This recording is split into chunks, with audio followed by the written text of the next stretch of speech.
le modérateur Michael et Tarsila, nous remercions vraiment de nous avoir fait l'amitié de participer à cette session.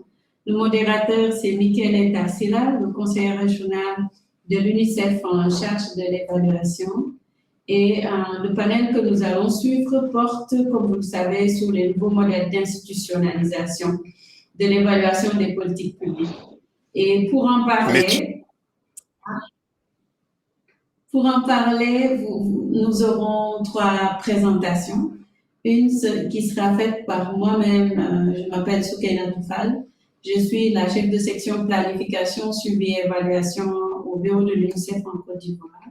Et je ferai la présentation en collaboration avec mon collègue, M. Ndiaye Youssouf, qui est le directeur du contrôle et du suivi et évaluation au ministère du Plan. Alors, et notre présentation va porter vraiment sur le processus d'institutionnalisation en Côte d'Ivoire.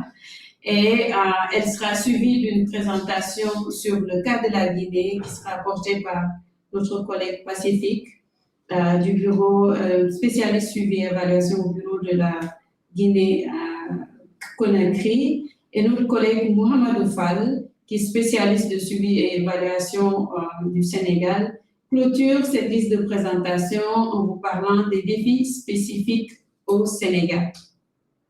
Alors, pour commencer, donc, la présentation sur le cas de la Côte d'Ivoire, je vais partager mon écran.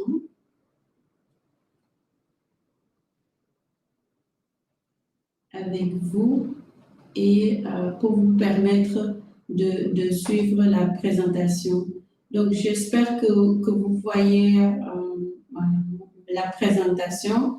Donc, ma présentation va s'articuler, notre présentation avec M. Dia, qui va nous rejoindre tout à l'heure, sur le processus d'institutionnalisation et les grandes ruptures qu'il y a eu dans le cas de la Côte d'Ivoire, comparé à ce que nous savons dans la sous-région et dans les modèles portés par le Point Dembélé. Nous allons, à partir de ce processus-là, sortir les défis que posent les orientations du processus d'institutionnalisation en Côte d'Ivoire et dégager quelques perspectives.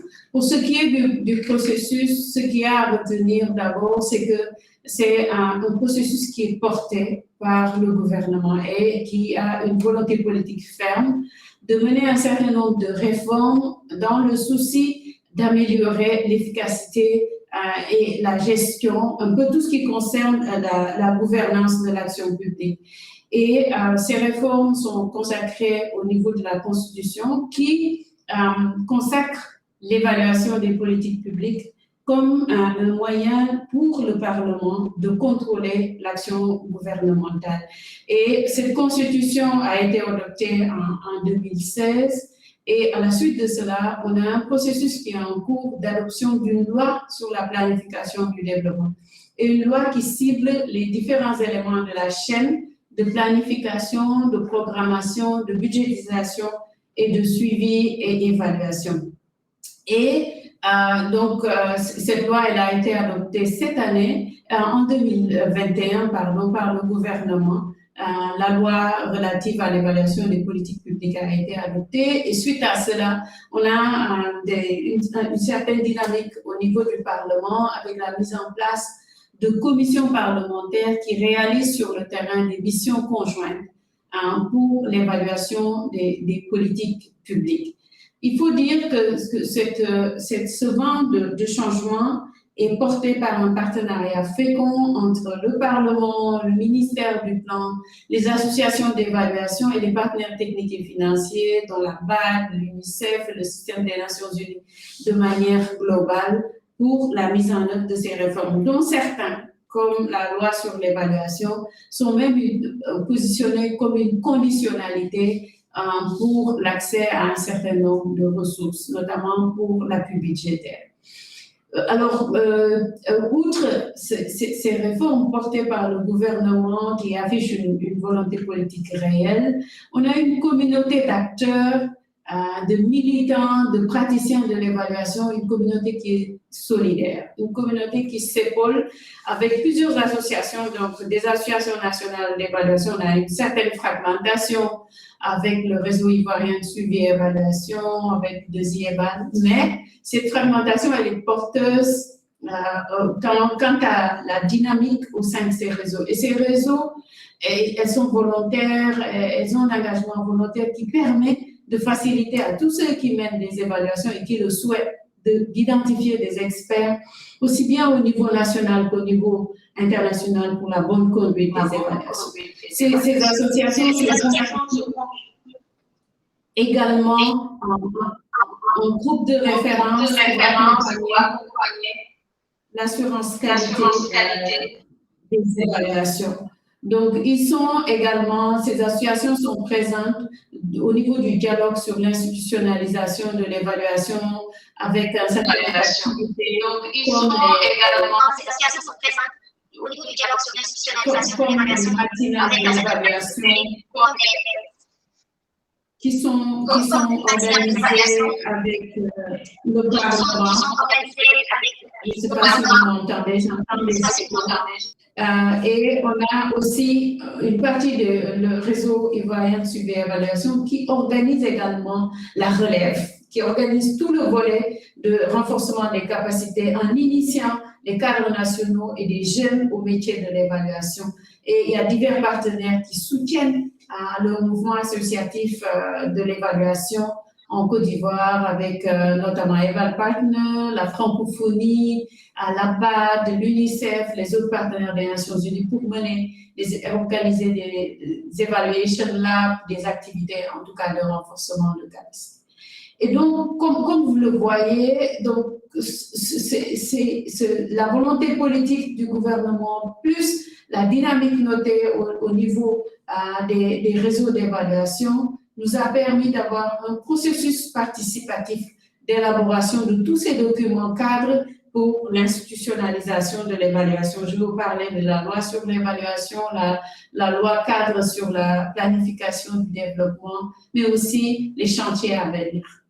Alors, nous avons eu une opportunité en Côte d'Ivoire avec le plan national de développement qui est défini pour la période 2021-2025, de vraiment avancer l'agenda de l'institutionnalisation de l'évaluation. Alors, comment? D'abord, il faut noter que ce plan national de développement, à la différence des plans précédents, il est guidé par une pensée évaluative. Quand on regarde le document, le diagnostic stratégique qui est fait est basé, est evidence-based, c'est basé sur les évidences récentes qui viennent des enquêtes, des études, des consultations menées avec les communautés. Et cela enrichit énormément l'analyse et les perspectives et les orientations stratégiques de ce plan national de développement. Il faut noter également que dans le cadre de ce diagnostic, un regard critique a été porté de manière systématique sur tous les dispositifs de suivi et évaluation, aussi bien pour le plan national de développement que pour les politiques et programmes sectoriels. Et cela a eu comme conséquence une meilleure prise en compte de tout ce qui est suivi et évaluation dans le budget, dans le plan d'action prioritaire et dans le budget de ce plan national de développement qui va être présenté, qui va faire l'objet d'une campagne de mobilisation de ressources avec le groupe consultatif qui est prévu au cours du mois de janvier. Ce qu'il faut noter également, c'est qu'en collaboration avec l'ENAP Canada, le gouvernement, le ministère du Plan a réussi à développer une théorie de changement, ce qui est une première dans le cadre d'une politique aussi importante que le Plan national de développement et d'avoir un cadre de résultats qui est tout à fait aligné avec les orientations stratégiques de ce plan national de développement qui ambitionne vraiment de positionner la Côte d'Ivoire au rang de pays émergent donc, et de pays à revenus intermédiaires mais de niveau supérieur. Alors, cette dynamique de changement s'est infusée c'est distillé, c'est diffusé au niveau des autres secteurs et l'on voit les politiques qui sont développées dans le secteur de la santé, dans le domaine de la jeunesse, de la protection sociale, qui bénéficient de l'appui technique d'experts du ministère du Plan pour avoir un peu plus de rigueur dans la conception des politiques, avec de manière systématique des théories du changement et des cadres de résultats qui sont définis et qui permettent de rendre un temps soit peu ces politiques et programmes évaluables.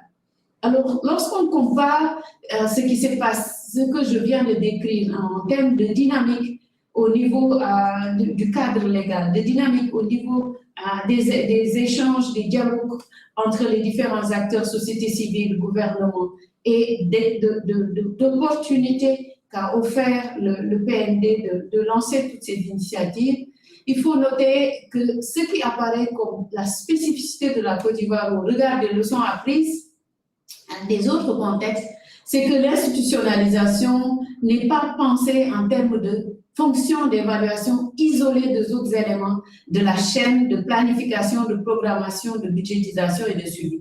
Donc, le gouvernement, la volonté politique du gouvernement est de renforcer les différents éléments de la chaîne et non pas l'évaluation seulement de manière isolée. Et donc, on n'a pas un diagnostic des capacités évaluatives comme c'est fait de manière fréquente dans les autres pays, mais on a un diagnostic du PND, qui est le Plan national de développement, qui sert de cadre à toutes les politiques économiques et sociales, qui a touché du doigt toutes les faiblesses, toutes les opportunités qui existent, toutes les forces qui existent au niveau du système de suivi et évaluation des différents secteurs, y compris le système statistique national. Ce qu'on a également comme spécificité, c'est une définition des rôles des acteurs, je vais y revenir tout à l'heure en termes de défis, qui désigne le Parlement comme étant celui qui est porteur du mandat de l'évaluation des politiques publiques, qui positionne le ministère du Plan et du Développement comme étant celui-là qui peut coordonner les évaluations, apporter un appui technique aux évaluations internes et gérer le fonds qui est mis en place pour pouvoir financer l'évaluation. Et on a deux instances, l'inspection générale d'État, qui, en plus du ministère du Plan et la Cour des comptes, qui sont habilités au regard de la loi sur l'évaluation à conduire des missions d'évaluation de politique publique. Enfin, une dernière caractéristique qui fait la spécificité de la Côte d'Ivoire comparé à ce qu'on voit dans la sous-région, il est noté que même si on a le souci d'avoir des évaluations indépendantes, nous pouvons, la loi reconnaît la possibilité de faire à la fois des évaluations internes portées par les trois instances, ministère du Plan, Inspection générale d'État, Cour des comptes et aux besoins des consultants externes, et on peut le faire de manière interne ou externe, l'évaluation. Alors, quels sont les défis que pose un tel processus? Premièrement, on a des organes de contrôle de l'État à qui, je vous parlais de la Cour des comptes et de l'Inspection générale d'État, à qui la loi attribue la possibilité de faire des évaluations. Ceci pourrait engendrer une confusion entre la fonction de contrôle du respect d'un certain nombre de réglementations et de principes, donc qui renvoient à l'audit et à l'évaluation. Dans un contexte où on n'est pas très familier à l'évaluation, où l'évaluation ne rassure pas tellement, cela pourrait être contre-productif. L'autre élément, c'est tout ce qui concerne l'expertise. Une évaluation de politique, c'est vraiment quelque chose de très complexe, quelque chose qui est, en tout cas dans le cas de la Côte d'Ivoire, qui n'est pas encore réalisé. Donc, avoir de l'expertise technique mobilisable pour pouvoir conduire ces évaluations et être à même de donner à ces évaluations, conduire et gérer ces évaluations et les rendre utiles, ça c'est un défi majeur. L'autre élément, c'est la coordination. On voit une diversité d'acteurs qui sont tous presque de même niveau. Le ministère du Plan, on voit l'Inspection générale d'État, le Parlement, la Cour des comptes. Si on compare aux leçons apprises qu'on a souvent dans les pays où le processus d'institutionnalisation s'est fait de manière significative, comme le Bénin, une structure qui est placée au niveau de la primature ou de la présidence dans le cas de l'Afrique du Sud et qui porte le mandat de la coordination de l'évaluation. L'autre élément de défi, c'est comment respecter le principe de séparation des fonctions, d'élaboration et d'exécution d'une part, et la fonction d'évaluation. Lorsque le ministère du Plan, par exemple, qui est au cœur du processus d'élaboration des politiques, se retrouve en train d'exercer la fonction d'évaluation interne. Alors, l'autre élément, le dernier sur lequel je voudrais revenir, c'est tout ce qui concerne la réforme du système statistique et qui ne permet souvent pas d'avoir des données à jour et à temps pour pouvoir apprécier réaliser les évaluations de politique publique. Quelles sont les perspectives très rapidement? C'est d'abord un exercice d'évaluation grandeur nature pour apprendre ce qu'est l'évaluation. Et à ce niveau, on a des possibilités d'avoir une évaluation du PND. Et le ministère du Plan est en train de travailler à analyser l'évaluabilité du PND et à élaborer un plan d'évaluation de ce plan national de développement. L'autre élément, c'est les textes normatifs relatifs à l'évaluation ont été adoptés par le gouvernement, mais il reste à les soumettre à l'Assemblée nationale au Parlement, pour pouvoir faire l'adoption et prendre les textes qui vont aider à mettre en œuvre cette évaluation, cette loi sur l'évaluation. Il y a une politique d'évaluation qui est en cours d'élaboration, qu'il faudra finaliser et dont il faut assurer la mise en œuvre. Il y a l'organisation prochaine des journées de l'évaluation en 2022 en Côte d'Ivoire qui permettra d'engager le dialogue avec les partenaires. Et au cœur de ce dispositif, il y a les questions de besoin de développer une offre de formation qualifiante en évaluation pour soutenir la mise en œuvre de cette politique d'évaluation. C'est ce que j'avais à partager avec vous concernant le cas de la Côte d'Ivoire, et je reste disponible avec mon collègue du ministère du Plan pour répondre à vos questions. Merci de votre attention.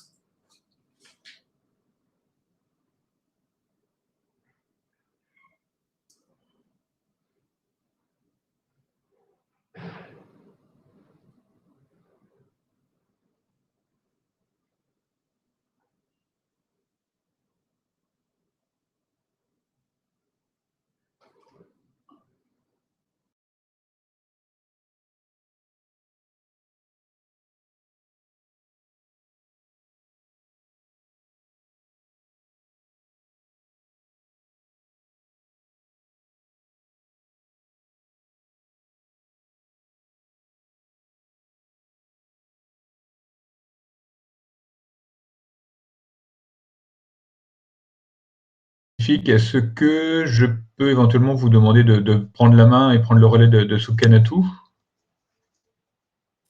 Allô? Oui, je vous Oui. entends. Jean-Marie, bonjour. Bonjour. Voilà, moi mon nom c'est Pacifique Routi, donc je vais mettre, voilà, je mets la vidéo. Parfait. Donc nous allons parler donc du cas dans le même lancé que ma collègue Soukenatou, c'est du cas de la Guinée.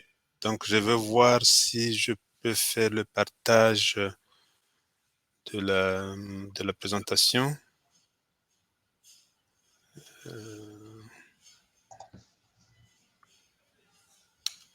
Apparemment, ça ne marche pas. Alors, au niveau du partage de l'écran, ça ne passe pas? Ça ne passe pas. Peut-être que c'est le problème auquel était confronté aussi Soukenatou.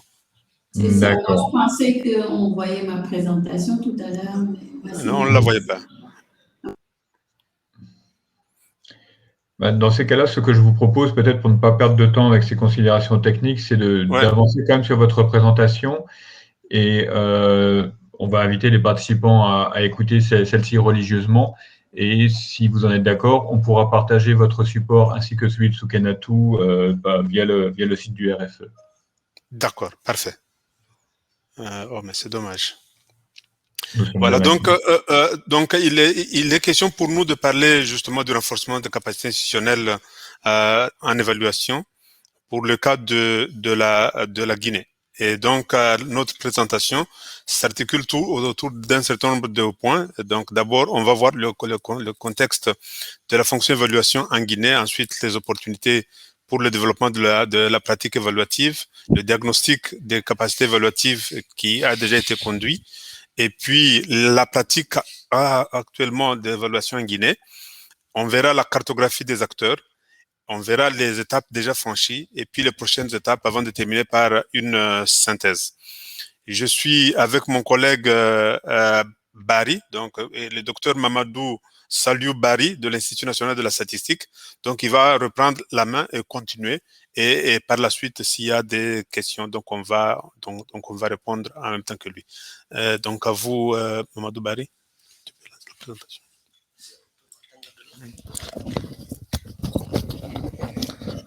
Alors, bonjour, chers collègues, bonjour à tous.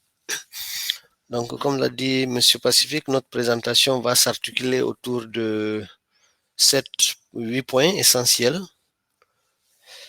On peut mettre sous forme diapo.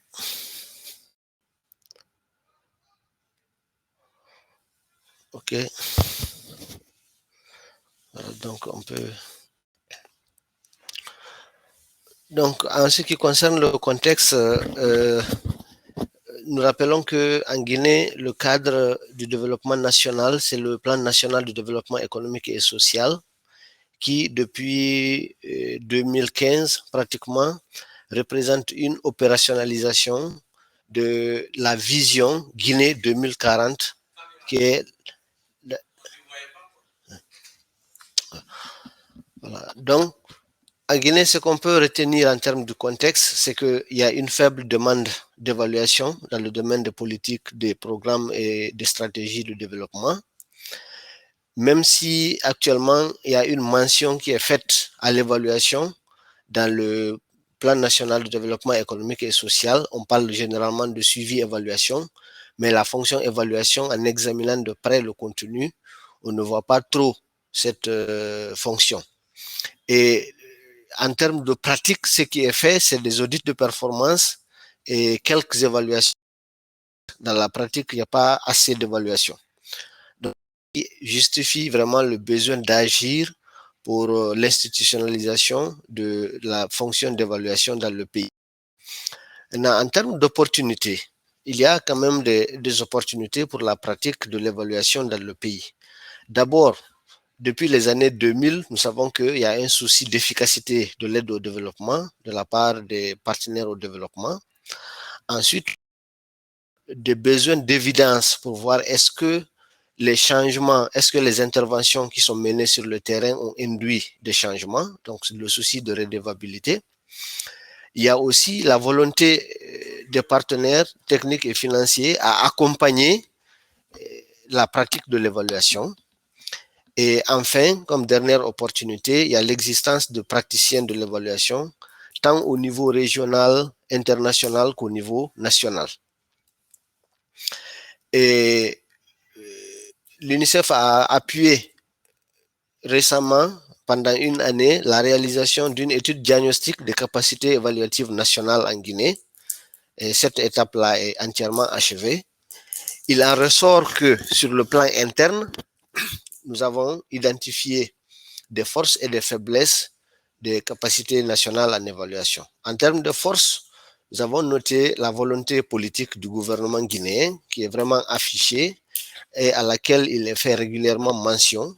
C'est ce qui justifie d'ailleurs qu'un dispositif appelé dispositif institutionnel de suivi et évaluation a été ajouté dans le cadre du premier plan national de développement économique et social. Et dans ce cadre-là, une architecture institutionnelle organisationnelle dont je vous parlais tout à l'heure, qui s'appelle le dispositif institutionnel de suivi et évaluation, a été mise en place, qui malheureusement ne fonctionne pas bien pour des raisons que nous allons détailler plus loin. Ensuite, il existe au niveau national des associations et des réseaux de praticiens de l'évaluation qui pourraient être mis à profit aussi pour renforcer cette fonction d'évaluation. Pour les faiblesses, nous avons noté le manque de clarté dans la répartition des responsabilités. Si nous voyons les différents organes qui composent le dispositif institutionnel de suivi et évaluation, nous voyons qu'il n'y a pas de clarté vraiment dans l'attribution des responsabilités et dans la coordination de la pratique. Ensuite, la partie nationale est faiblement impliquée tant dans la planification que dans la gestion des évaluations. Donc, les évaluations conduites en Guinée, pratiquement, pour la plupart, ce sont celles commanditées par des partenaires, par des intervenants dans des domaines spécifiques qui, à titre privé, conduisent et commanditent des évaluations. Ensuite, la Guinée ne dispose pas actuellement d'une politique nationale en matière d'évaluation, ce qui fait qu'il n'y a pas de référence claire dans le domaine. Enfin, il n'y a pas assez de ressources, tant sur le plan humain que sur le plan matériel et logistique et financier même, pour rendre opérationnelle une fonction d'évaluation. Toujours selon l'étude du diagnostic de capacité évaluative nationale, les atouts pour l'institutionnalisation de la fonction d'évaluation, c'est qu'il existe des réseaux d'associations d'évaluateurs, aussi bien au niveau national qu'au niveau sous-régional et même au niveau international. Il existe également des pays à côté, comme le Bénin, comme le Sénégal, qui ont beaucoup travaillé pour l'institutionnalisation de la fonction d'évaluation, qui ont beaucoup d'expérience dans ce domaine, qui pourraient inspirer la Guinée, parce que les contextes sont un peu similaires. Enfin, dernier atout, le développement des technologies de l'information et de la communication, qui favorisent les échanges d'expériences novatrices dans le domaine de l'évaluation. En termes de risque, il y a l'influence des partenaires techniques et financiers. Si, comme le disait un intervenant dans une session précédente du FIF 2021, si c'est les partenaires qui financent intégralement les évaluations, il y a un risque que les sujets sur lesquels portent les évaluations n'intéressent pas, ne se focalisent pas.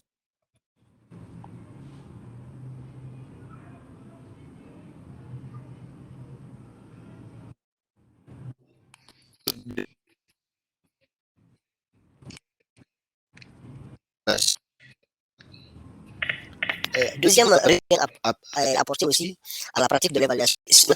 Le cadre fédérateur de l'évaluation n'est pas porté par le gouvernement, mais plutôt par d'autres organisations à caractère socio-professionnel. Pour les pratiques d'évaluation en Guinée, nous avons l'Institut national de la statistique, qui est l'organe central dans le domaine de la production et de la diffusion des statistiques. Il y a aussi les services statistiques de différents départements sectoriels. Donc, ce qui constitue principalement les producteurs et les utilisateurs officiellement des données susceptibles d'être utilisées pour le suivi et l'évaluation, officiellement. Maintenant, à côté, il y a plusieurs autres dispositifs, mais ces dispositifs ne sont pas cohérents et sont faiblement coordonnés pour le moment. C'est le cas du dispositif institutionnel de suivi et évaluation mis en place dans le cadre du suivi et de l'évaluation du plan national de développement économique et social. Ensuite, en Guinée, la pratique en termes de suivi et évaluation, c'est en fait plus du suivi et d'audit de performance. Il n'y a pas à proprement parler d'évaluation, à proprement parler. Et enfin, on note que la pratique de l'évaluation est très peu perceptible dans l'administration publique. Pour les acteurs qui interviennent, qui fait de l'évaluation en Guinée, 3 groupes d'acteurs. Il y a les privés, constitués de cabinets de consultance et de consultants individuels. Il en existe quelques-uns en Guinée. Le deuxième groupe, ce sont les institutions de formation. Ainsi, dans 2 de grandes universités du pays abritent des structures qui font de la recherche et quelquefois de l'évaluation, même si ils n'ont pas peut-être toutes les ressources nécessaires, mais quand même, ces structures-là se forcent à réaliser quelques activités d'évaluation. Enfin, le troisième groupe d'acteurs, ce sont les associations professionnelles d'évaluation. La plus ancienne, c'est l'Association guinéenne des évaluateurs, créée depuis 2006, mais qui à ce jour a d'énormes difficultés vraiment à fonctionner correctement. Il y a aussi l'Association guinéenne de suivi et évaluation, qui ne regroupe pas aussi toutes les compétences dans le domaine de l'évaluation au niveau national. Et il y a deux autres structures, deux autres associations en cours de mise en place qui sont certaines, l'une d'entre elles est liée d'ailleurs à l'une des grandes universités ici, mais elles sont en cours de mise en place. Il y a de l'espoir que ces associations-là puissent réunir quand même un certain nombre de praticiens qui vont, dans les années à venir, contribuer à vulgariser la fonction évaluative. Pour ce qui est fait, qu'est-ce qui est fait déjà? La Guinée est engagée dans un processus d'institutionnalisation de la fonction évaluation. Ce qui est fait à date, grâce à l'appui de l'UNICEF, on a réussi à avoir une compréhension commune de la fonction évaluation. Donc l'UNICEF a appuyé les acteurs étatiques notamment et certains de la société civile au cours d'un atelier de formation qui a permis d'avoir une compréhension commune de cette fonction évaluation. Ensuite, toujours grâce à l'appui de l'UNICEF, un partenariat élargi a été aussi mis en place. Ce partenariat-là regroupe, outre les acteurs de l'administration publique, les universités aussi, qui sont des institutions de recherche. Ensuite, l'étude diagnostique, toujours avec l'appui de l'UNICEF, une étude de diagnostic de capacité évaluative nationale a été réalisée. Et les résultats ont été déjà présentés. Et la seconde étape devra consister à l'élaboration d'un plan d'action pour l'institutionnalisation. On va revenir tout à l'heure sur ces perspectives-là. Enfin, il y a eu un consensus au niveau national sur l'impératif d'institutionnaliser la fonction évaluation. Les acteurs nationaux, tous bords confondus, sont d'accord qu'il est nécessaire vraiment d'institutionnaliser la fonction évaluation. Et pour les prochaines étapes qui sont prévues pour l'institutionnalisation de la fonction d'évaluation, il s'agira d'abord d'enrichir et d'actualiser l'étude diagnostique, parce que l'étude diagnostique maintenant date de près d'un an. Il faudrait, une fois le contexte favorable, actualiser cette étude-là et sur cette base élaborer un plan de renforcement des capacités des différents acteurs. La deuxième étape après le renforcement de capacités, il s'agira maintenant d'appuyer aussi des activités de renforcement de capacités en capitalisant surtout sur les partenariats déjà qui ont été noués entre les différents acteurs. Enfin, il s'agira de mettre en œuvre de façon conjointe le plan d'action pour l'institutionnalisation de la fonction évaluation. Voilà. En guise de synthèse, ce que nous pouvons retenir, c'est qu'en Guinée, il y a une faible demande et une faible culture d'évaluation. Cependant, il existe une volonté politique réelle d'institutionnaliser l'évaluation. Et il existe aussi des opportunités importantes actuellement pour la réussite de cet exercice d'institutionnalisation de l'évaluation. Et c'est ce qui explique qu'à ce jour, grâce à l'appui de l'UNICEF, le processus d'institutionnalisation de l'évaluation a été enclenché, même si nous notons aussi qu'il faut plus d'efforts et plus de volonté, en tout cas traduire la volonté politique du gouvernement en des actes concrets pour parachever le processus d'institutionnalisation de l'évaluation. Voilà, donc nous restons disponibles pour toute question de clarification. Nous vous remercions.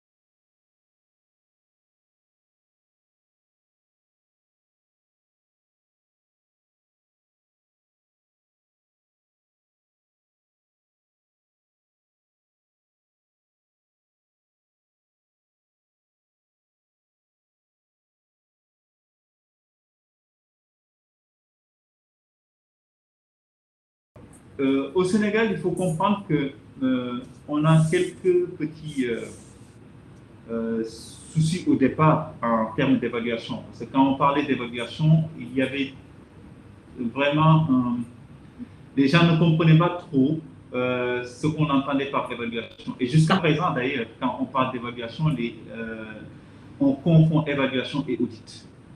Donc, ce dont l'UNICEF a fait, c'est de vraiment faire un programme de renforcement de capacité dans un premier temps, pour essayer d'inculquer à tous les partenaires gouvernementaux ou bien au niveau de la société civile, d'essayer de voir dans quelle mesure on peut mieux comprendre c'est quoi l'évaluation. D'ailleurs, je pense que certains d'entre vous ont dû parler de la culture évaluative. L'idée, c'est vraiment d'inclure la culture évaluative au sein du pays.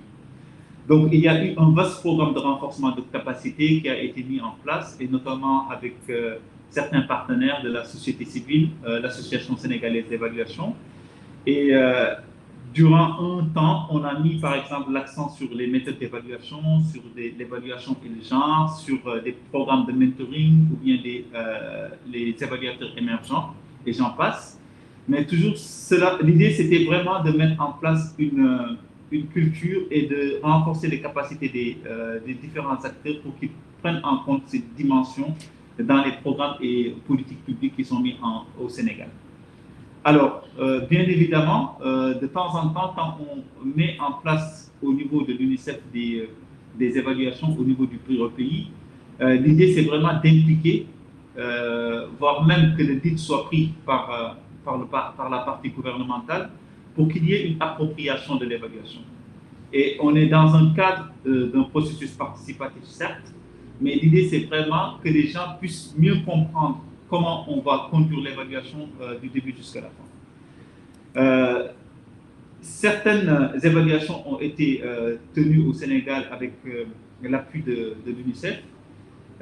D'autres, c'est le gouvernement qui prend le DIT, qui implique les partenaires, les bailleurs, pour qu'ils puissent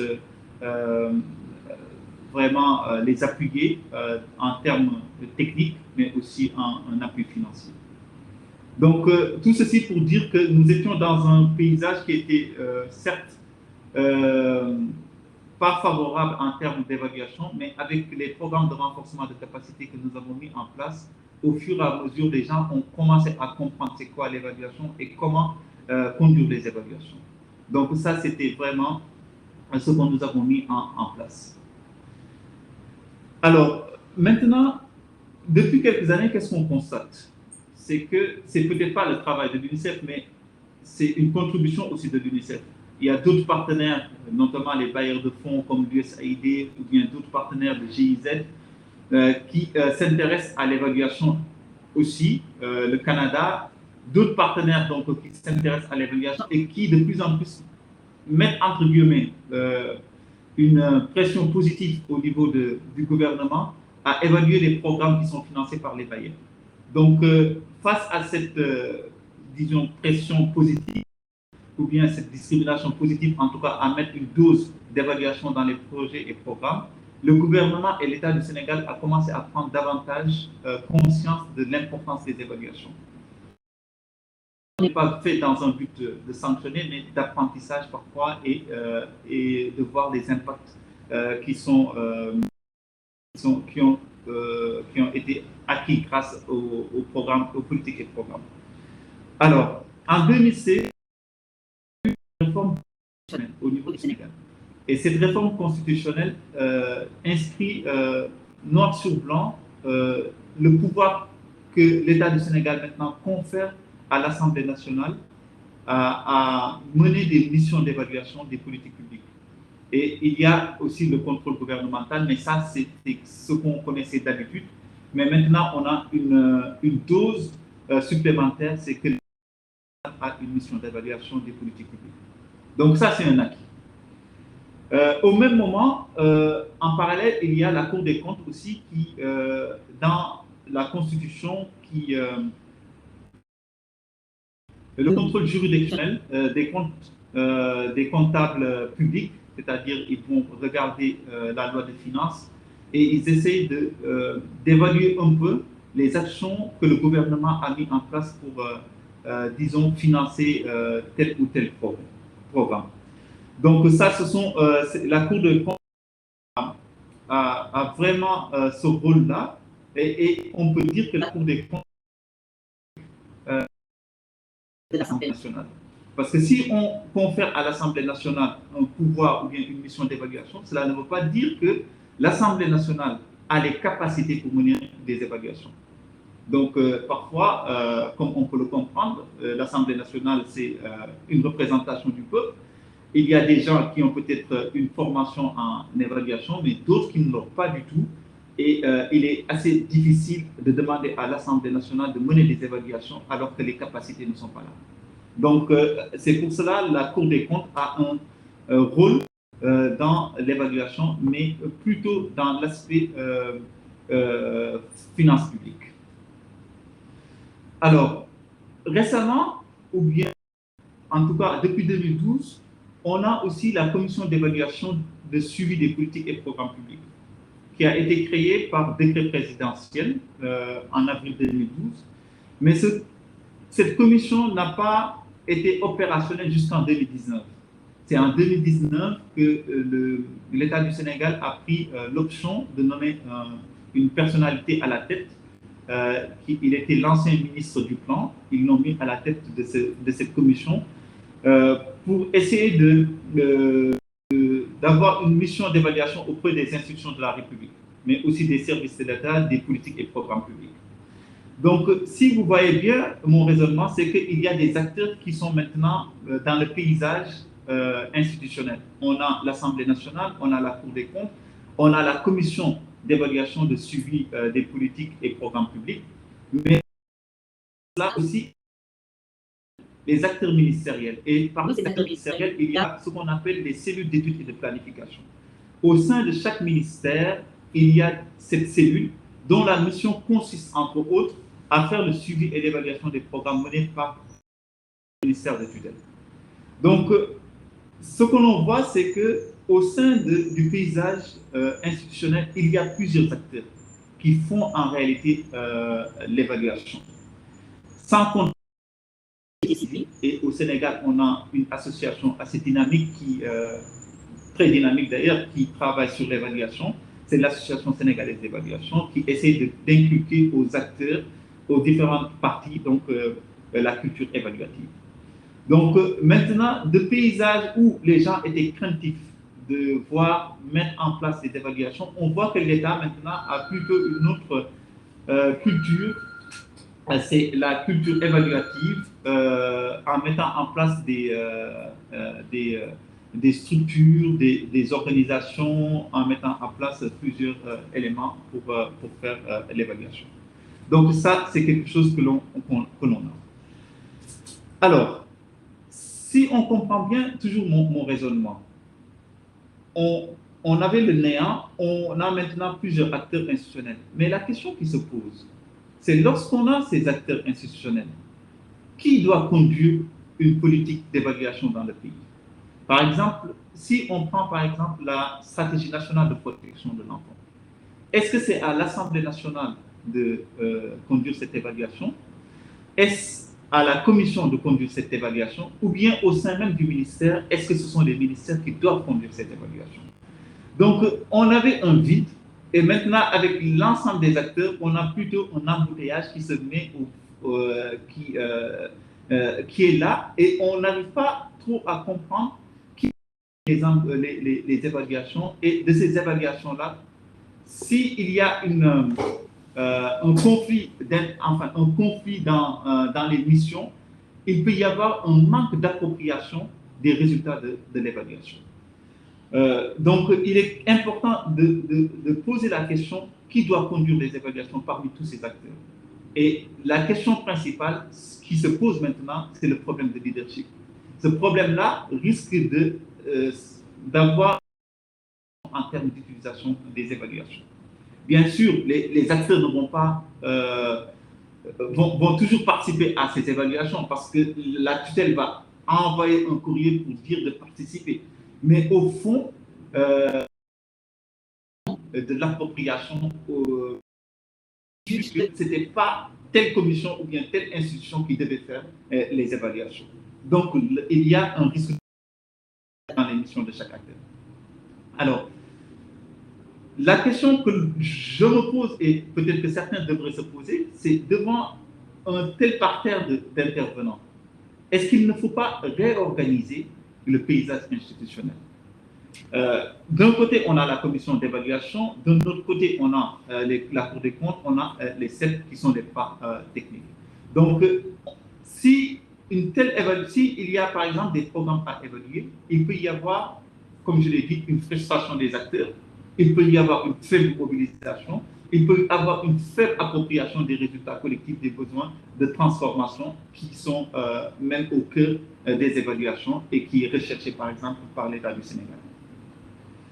Alors, comme message, on peut dire que il est important que l'État organise, en tout cas, ou réorganise l'architecture institutionnelle en définissant de façon hiérarchique les mandats qui sont donnés aux uns et aux autres et de dire qui doit conduire les évaluations. Parce que si, par exemple, la stratégie nationale de la protection de l'enfant est mise en œuvre par le ministère qui est en charge des enfants, il est peut-être important de dire que ce n'est pas ce ministère qui doit conduire les évaluations, puisque les évaluations doivent avoir aussi une dimension indépendante. Et tout en sachant qu'il y a aussi une multitude d'acteurs, il est important aussi, si on veut toujours institutionnaliser les évaluations, d'avoir quelque chose de spécifique, d'avoir par exemple un agenda de recherche et d'évaluation. Et cet agenda-là va permettre de situer les responsabilités. Qui doit faire telle évaluation? Pourquoi on le fait? Et quels sont les acteurs qui sont impliqués dans ces évaluations? Et de cette façon, on a une hiérarchie claire, nette et précise sur les rôles et les responsabilités des uns et des autres. Et chacun pourra se positionner sur les évaluations qui sont mises en place par l'État du Sénégal. Je ne vais pas, comme le temps nous est compté, je vais m'en arrêter là et s'il y a des questions, je pourrai y répondre. Je vous remercie. Oui, merci beaucoup Mamadou. C'est bien d'être ensemble avec les autres collègues d'UNICEF et des autres bureaux pays. Alors, on a très peu de temps, effectivement, qui nous reste jusqu'à la fin de la séance. J'aurais bien souhaité d'avoir un peu plus de temps pour la conversation et le départ avec les participants. Donc, je ne sais pas si quelques participants ont quelques questions spécifiques, tout en sachant qu'on a un temps très limité pour les apprécier. Je ne sais pas si dans les chats, il y a quelques...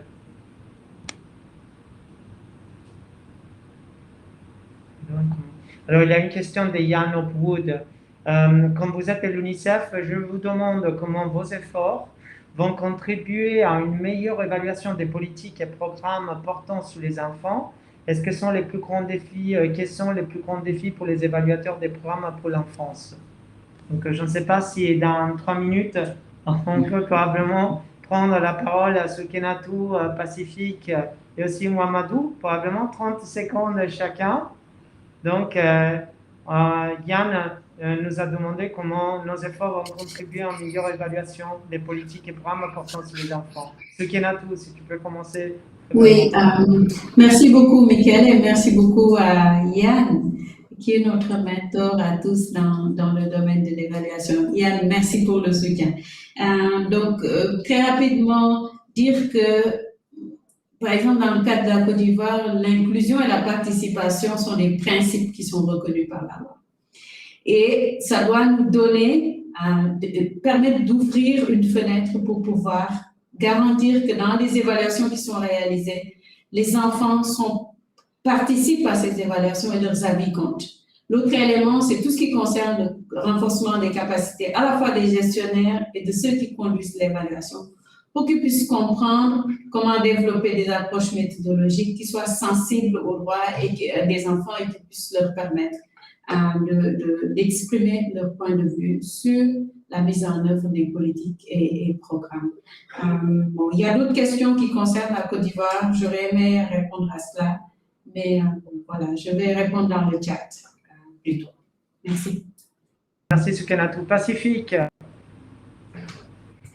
Ok, merci beaucoup pour la parole. Effectivement, donc, les soucis sont les mêmes, hein. Nous faisons face à un problème de définition même de l'évaluation, mais les efforts qui sont en cours actuellement, comme l'a mentionné le docteur Barry, vers l'institutionnalisation de la fonction évaluation, s'accompagne par un renforcement des capacités de tous les acteurs. Et en filigrane, évidemment, on parle du droit et du droit des enfants en particulier, ce qui fait que donc à travers le processus d'apprentissage, nous avons l'équité, nous avons no one behind, comme on le dit, et avec les plus vulnérables qui doivent apparaître. Donc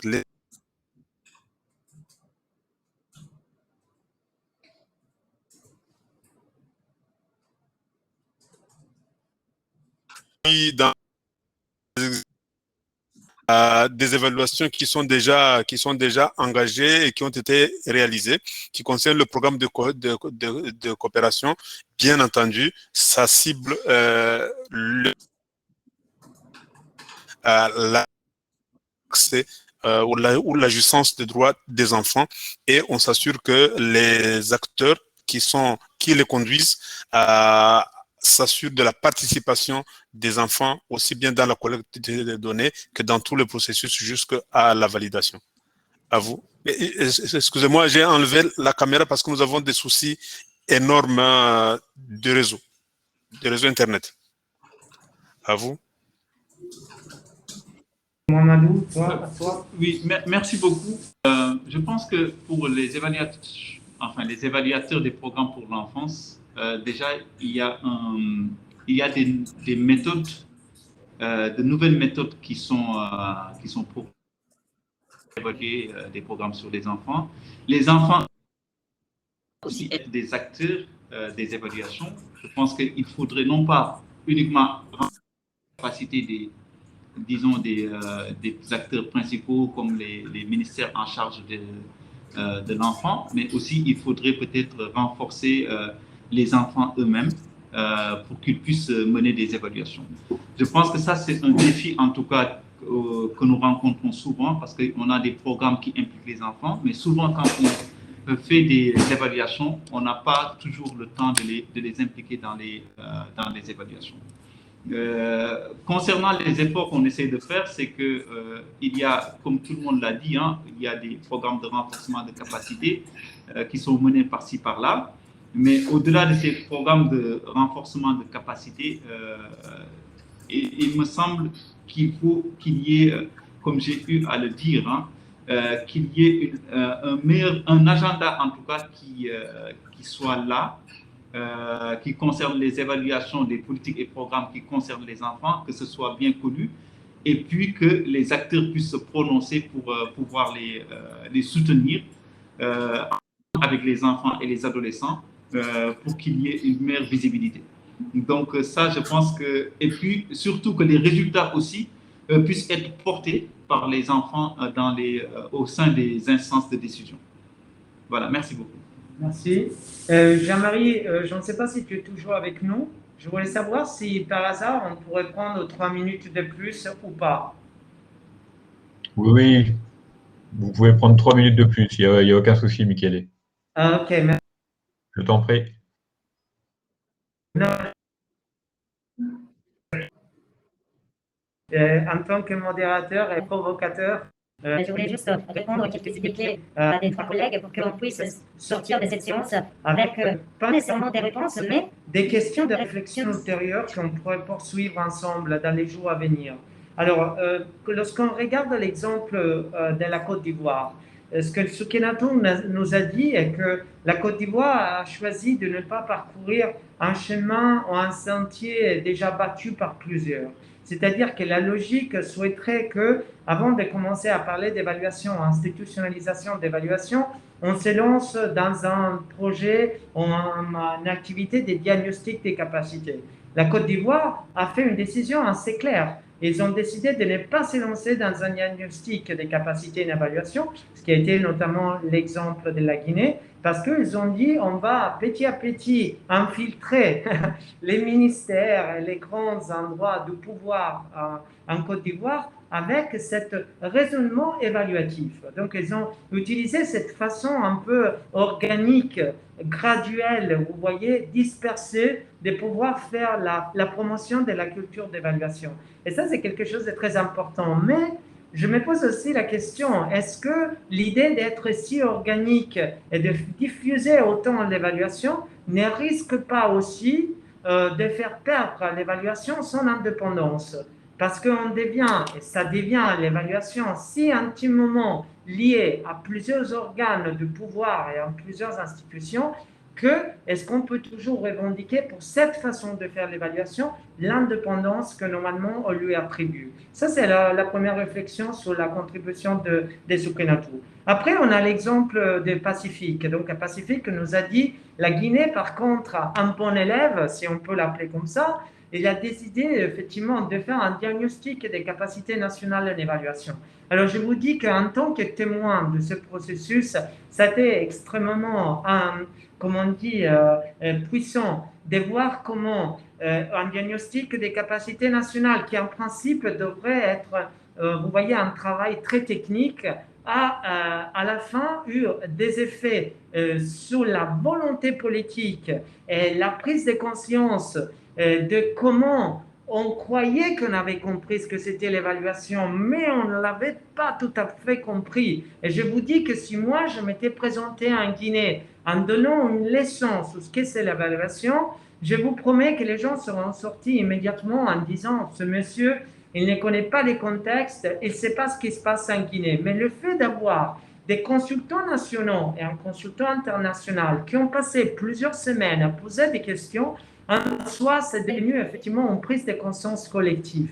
Et aussi, ce que j'ai beaucoup aimé de l'exemple de Pacifique, c'est effectivement cette idée de l'inclusivité. Au lieu de rester dans le palais ou dans les parlements, dans l'Assemblée, ils sont partis à 40 km de Conakry chez la faculté ou le département d'anthropologie de l'université pour commencer à, d'une façon un peu plus méthodologique, commencer à discuter de ce que ça veut dire faire de l'évaluation qualitative auprès de groupes plus marginalisés. Donc, j'ai beaucoup aimé et apprécié cette approche. Enfin, on a l'exemple de Mouamadou, donc l'exemple du Sénégal. Un exemple très intéressant parce que j'ai beaucoup aimé cette image. Au début, c'était le désert.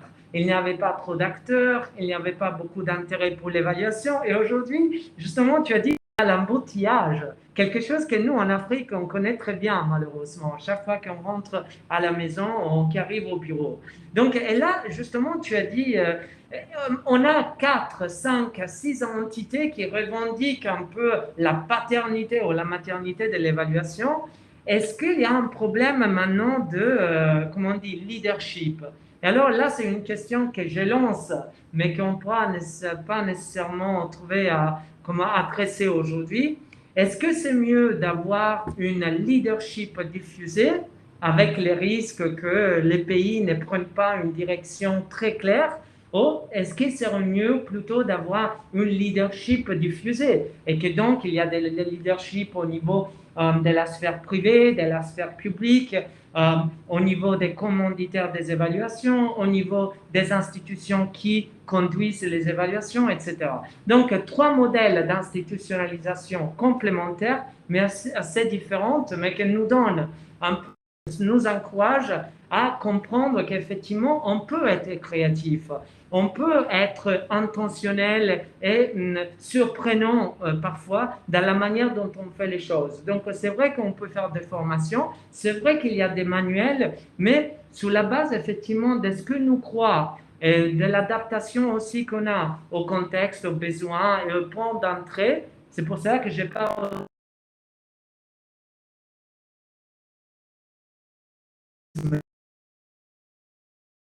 dans le conscience, je crois qu'on va arriver à avoir toute une série, une cartographie d'expériences d'institutionnalisation très différentes, mais assez pertinentes. Et j'espère que dans les mois à venir, on pourrait trouver certaines réponses à ces questions un peu philosophiques que je les ai lancées à la fin de notre belle